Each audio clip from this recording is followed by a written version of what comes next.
The Prime Minister risks a row with the US President over defense spending. Sir Keir Starmer will reportedly resist pressure from Donald Trump to boost defense spending to 2.5% of GDP by 2030. The Prime Minister had previously pledged to increase the amount spent on the British military from 2.3% to 2.5%, but had not set a deadline.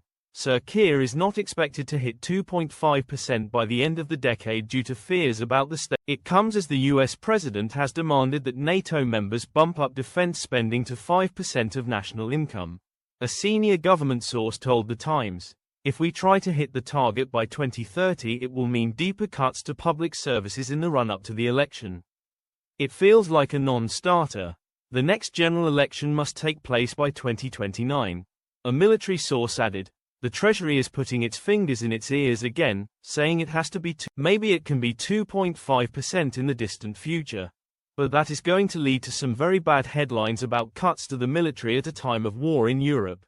The Tories promised during the election campaign to reach 2.5% by 2030. The Prime Minister is due to set a date for hitting the target after a strategic defense review concludes in the spring. A government spokesperson said, "This is pure speculation. As set out in the government's plan for change, we will set the path to 2.5% in the spring. In the meantime, the Strategic Defense Review is working at pace, looking hard at the threats we face and the capabilities we need to meet the challenges and opportunities of the 21st century. In our first budget, our government increased defense spending by almost £3 billion.